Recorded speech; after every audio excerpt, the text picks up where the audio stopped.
Hello, everybody. It is Taylor along with Barb and Jake. Today we are discussing last week's Group A performances from The Masked Singer. Last week we saw Giraffe, Sun, Popcorn, and the Snow Owls take the stage once again. There was an unmasking, some great performances.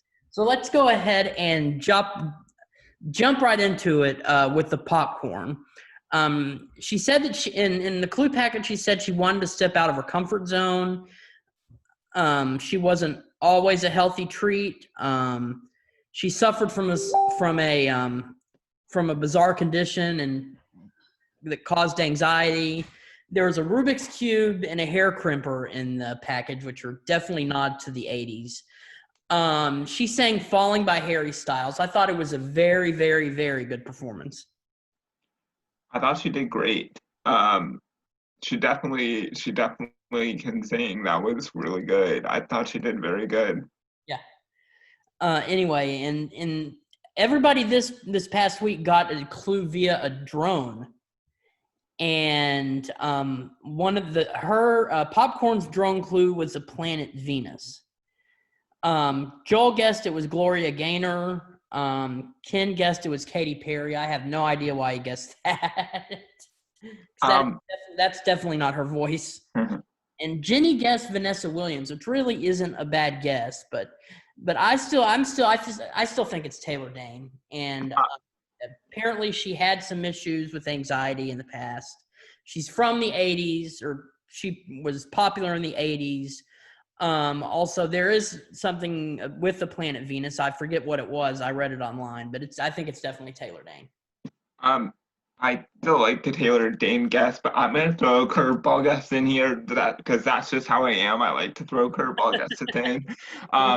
Another person that was really big in the 80s. I'm going to throw a curveball guess in as well, even though I'm still kind of on the Taylor Dane train a little bit too. I'm going to throw another guess in here as well. I'm going to throw Molly Ringwald in as a guess. She was popular in the 80s as well, and she can sing. And 16 Candles was a really popular 80s flick, and every girl over the age of, I'm not sure how you can tie other things to her, but yeah, every girl over the age of 12 has watched 16 Candles. It's like one of my go-to movies. So yeah. but yeah, Molly's not a bad guess, but the hair crimper, that's definitely 80s. Because people were like crimping, the big hairstyles and stuff. Taylor Dane's hair in the 80s was insane. So yep. So I'm still thinking it's Taylor. Oh yeah, Molly is not a bad idea either. no. And she's still acting, but now it's kind of weird. She's in this one movie on Netflix called The Kissing Booth, and she's playing the mom. It's kind of weird watching her play the mom. Well, she was also on Secret Life of the American Teenager back when I was in high school, and so she's still acting. I know she sings, but I don't know if she has that powerful of a voice. But also the planet clue led me to believe, what's that one band, Bananarama? They had a song called Venus in the 80s. That's what I thought at first when I'm like, wait a minute, this is somebody from Bananarama, because they had a song called Venus in the 80s. Okay, so moving on. Up next, we had Giraffe, who I actually enjoyed a lot more this week than last week. Some of the things we saw in the clue package were Wayne Brady's Fox, who, of course, won season 2. He said he had a terrifying episode that scrambled his brain, and he'd had trouble walking and talking. He has a herd in his corner. He was shown in the clue package eating peaches, which really, really got me to thinking, is it somebody from Georgia? He raps again, he sings, actually has a pretty decent voice. And he was unmasked. We'll go ahead and talk about that a little later. But the drone clue was a domino with the number 8 on it. Robin guessed Travis Barker. Joel McHale, of course, who was the guest judge, guessed either Jason Priestley or Scott Wolf. especially with the reference to the Fox network. And Nicole guessed Shia LaBeouf, which the way they were going with it was the Fox represented Megan Fox, and again we'll get back to that a little later. But I could have sworn that it was Travis Barker. Yeah, especially with the domino clue. Especially with the domino clue, if you really put that together, that could lead you to believe that it's like Blink 182. That domino clue like could lead you to believe that. Mm-hmm. But Yeah, anyway, but what was that? I thought it was, like you said, we'll go reveal it later. But when the reveal happened, I was not surprised. Let me put it that way. I was right with the reveal. You were right. And the Peaches is a dead giveaway if you follow the show this person was on. So, but yeah. I can't believe I called it. I was actually right for once. I was pretty happy. Up next, we had the first ever duo mask on The Masked Singer, the Snow Owls. The male owl talked about getting swept up in an avalanche of emotions. He was the woman's knight in shining armor.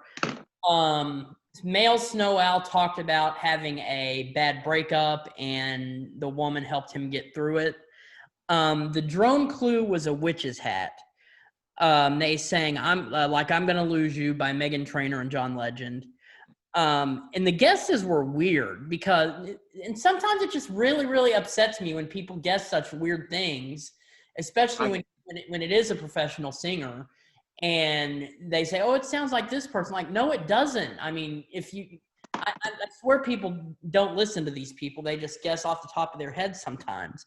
But anyway, Ken guessed it was Will Ferrell and Rachel McAdams, which was really dumb guess.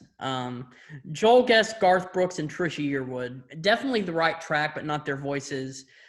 Jenny guessed Keith Urban and Nicole Kidman. Once again, sounds nothing like Keith Urban. But I definitely think, and I've been saying this since the first week, I definitely think Snow Owls are Clint Black and his wife Lisa Hartman Black. The breakup that Clint was referring to, or that they were referring to, he had a bad breakup with his manager back in the 90s. Male Al said he was in an avalanche of emotions. He had a song in the 90s called One Emotion. So that could have been the clue there. And the witch's hat, Lisa was on a Bewitched spinoff called Tabitha. I watched that show. It was only one season, but because she looks so much like Elizabeth Montgomery that she was cast as her. Mm-hmm. So yeah, I think it's Clinton and Lisa, no doubt. I don't know. I get confused by the packages because it leads you to believe. I get confused because it's like, okay, they want you to think it's a couple, or do they want you to think this is siblings? Like, yeah, I don't know. They're doing a good job throwing people. I mean, if it is them, I don't know I don't know who it is, but whoever it is, they're doing a good job throwing people off in the clip package between making you think this could be a couple or it could be siblings. Yeah. The witch's hat was a dead giveaway for me. Is it's Lisa and Clint. But another one I'm trying to think. Melissa Joan Hart. I'm not sure if she sings, but she played Sabrina. So yeah. I'm not sure if she's married to. Love to see That's actually somebody I'd love to see on the show. She'd probably be a lot of fun to watch. Who? Melissa Joan Hart. Oh, yeah, she would be good. Yeah, she would be good on the show. Because she plays Sabrina, so that could be a witch's thing. But like I said, it's Clint and Lisa.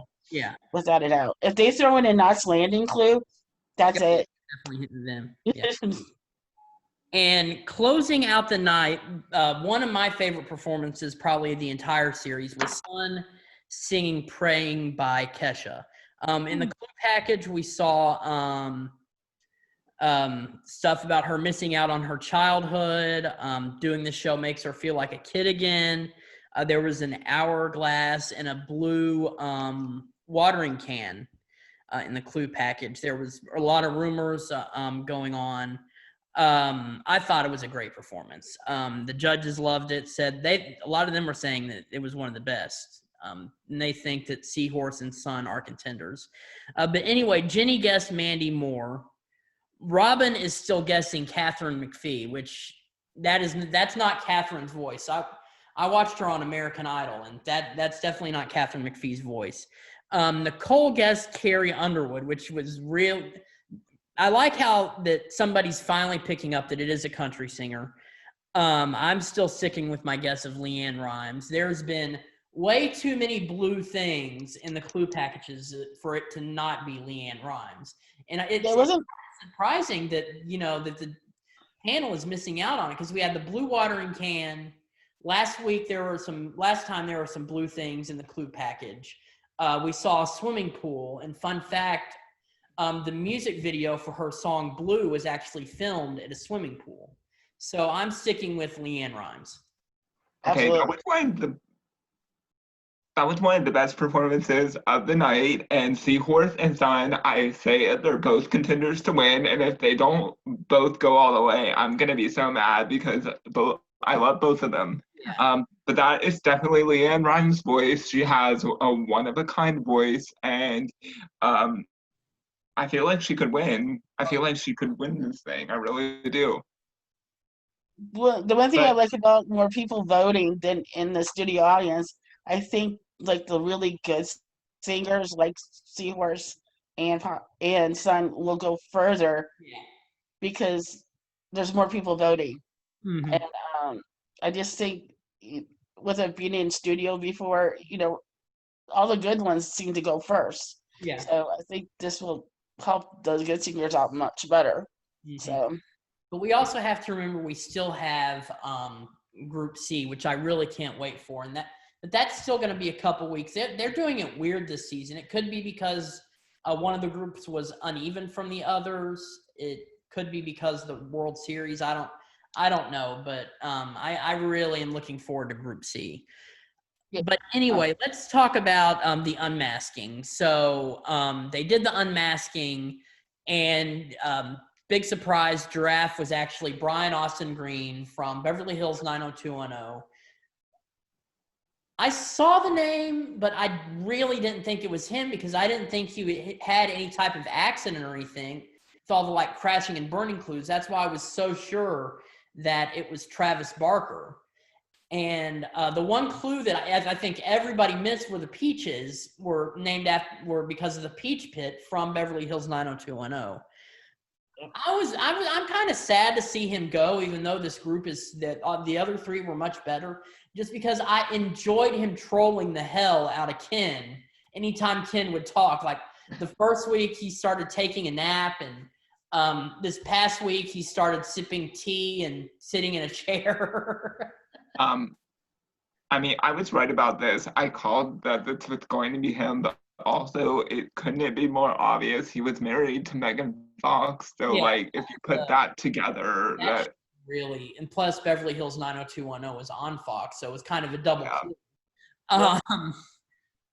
Yeah. The Peach Pit, the Peaches was a dead giveaway that it was Brian. So when I saw it, I was wondering, could it be somebody from Georgia? And I looked up, and Travis Barker wasn't from Georgia. And so, and I really don't know and couldn't think of anybody else it matched. I was shocked. Nicole's first impression guess was Dale Earhart Jr. I was like, where did you get that from? I know. I didn't even know he could sing. Really?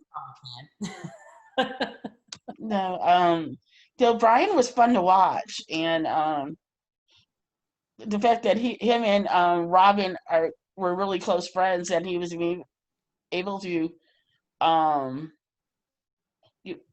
shock Robin was hilarious, and because they were really tight in the 90s, they were really close, so it was just funny to watch. So anyway, I really, really, really enjoyed the show. Another great week for Group A. Tomorrow night, I think we are actually getting Group B again. Yes. It'll be fun to watch. I'm going to go ahead and make a bold prediction and say that it's probably going to be whatchamacallit that goes. which is fine by me because I really want to find out who it is because I have no idea. I'm going to say we're either gonna lose whatchamacallit, or I'm gonna be bold and say we might lose Baby Alien, because that's one of the ones I'm curious about, because Me too, because the name that only a handful of us were saying is Justin Guarini. And if it is him, I think it'll be really cool just to see how wrong some of the people were with their guesses and how shocked they'll be. I mean, maybe we'll get more clues tomorrow night that'll sort of seal the deal. But I don't see the panel ever guessing Baby Alien. and I don't see Serpent or Seahorse going anywhere, so that's why I say either Baby Alien or whatchamacallit. Oh yeah. Yeah, I think it's gonna be Baby Alien maybe because people are too curious about who's in that costume, so they may not vote for Baby Alien just to see who it is. So, right. And then I don't think Crocodile's going anywhere for a while. Oh yeah, Crocodile is good. Yeah, Crocodile can stay. oh yeah, Crocodile and Serpent. I like Serpent a lot. Oh yeah. So, I'm anxious to see I'm what they do. excited about. Okay, like because tomorrow is gonna be good. I'm excited. Oh yeah, I can't wait. Of course, I'll have to watch after I get home from work, but still. But Poor baby. Anyway, that's our show for today. Make sure you watch us on Thursday. We'll be talking about The Masked Singer tomorrow night's episode. Also on Thursday, we'll be doing shows covering the premieres of The Bachelorette and The Amazing Race, so you don't want to miss that. As always, you can follow us on our social media pages, which are in the description you are watching. Once again, it's Taylor along with Barb and Jake. Thank you very much for tuning in, and we will see you next time.